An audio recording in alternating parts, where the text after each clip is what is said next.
Can I read something? I know it's late. Is that okay? Yes. So, I think this whole book was built around this one poem. And when I think about portal jumping, ooh, cooking. Literally. So this book, I said earlier, it's like my prize baby because some of these poems I started when I was a teenager.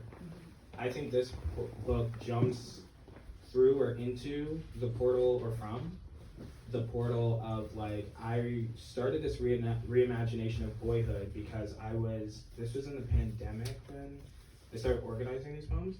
And I was really obsessed with Boy Meets World and Dawson's Creek. Yes!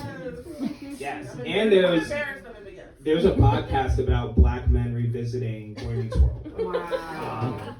And reimagining this like white boyhood. And Boy Meets World was a show in the 90s, early 2000s about a middle class family of 3 children and a boy who is growing up. And you literally follow him from like middle school to college. And he's with his middle school sweetheart for the rest of he ends up with her for the rest of his life. And Dawson's Creek is a New England show, as a New England boy, of course. And it's literally about this kid named Dawson who lives at the end of a creek waiting for this girl who canoes down the creek to see him. And he's like an artist and creative and he's in love with this girl and it's all about this little Cape Cod town and traveling around the creek and being in love. And I think when I put this collection together, I was really processing like, I was so desperate to be loved.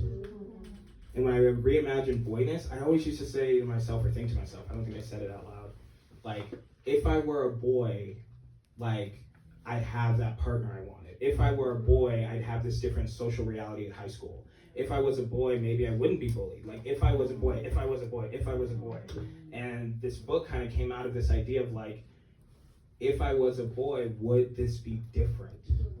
Or would it just be the same? And it was really born out of this like love-struck kid who like is ingesting these images of these boys falling in love and finding love and navigating love, but like they weren't black. They were just like these pretty white boys, and all the black boys I saw were gay. So the whole book was kind of built around, there's a poem called The Rain and Beautiful Things That Purge. And this was about a girl, I was in love with is weird, but you're a teenager, so I'm pretty sure maybe I was in love with this person. But as an adult, I'm like, I wasn't. But as a kid, in my kid brain, I'm like, yeah, we'll be together forever. The Rain and Beautiful Things That Purge. This story was true.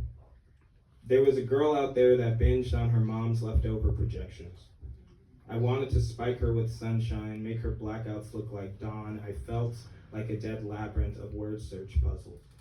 Only kept here by scars binding my book body. I, like the girl from another life who vomited up all of her, lost loving myself in my alphabet soup bloodstream. Thought if I bent back my head far enough, the slice of the pen would fill the missing words in. I told her we're both gonna get tattoos that said we're gonna practice not blowing up our reflections.